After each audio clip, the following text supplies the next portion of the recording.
Gawa tayo ngayon ng panlaban sa ubo at sipon. Ito, luyang dilaw. Tapos, lagyan ko ng sibuyas. At hindi kumakain ng sibuyas ng anak ko, kaya ito, bawang. Lalagay natin dito. 2 buong bawang ang ginawa ko. Anuhan ko ang junakis ko at lagi na lang may sipon.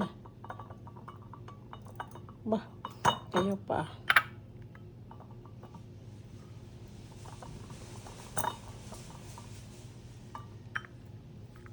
Itong luyang dilaw, ito puro bawang. Dami kong bawang. Kasi ito, para yung immune system nila. Honey ang ilagay ko dito kasi ang suka hindi nila gusto yun. Ito yung ginawa ko sa suka ko. Iwas ubo na malala. Nagkakaubo ka pero hindi ito matagal. Hatiin ko to. Yung aking sangkalan ay namuti na.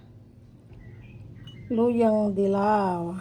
Lagyan ko ito ng luyang dilaw. Lagyan ko ng sibuyas. Malalaki ang hiwa ko ng sibuyas eh. Sibuyas lagay ko. Lagyan ko siya ng honey. Sabi nila raw honey to, pero bakit hindi maasim-asim? Ay, napuno na. Hindi pa pumupunta sa loob. Ayan na.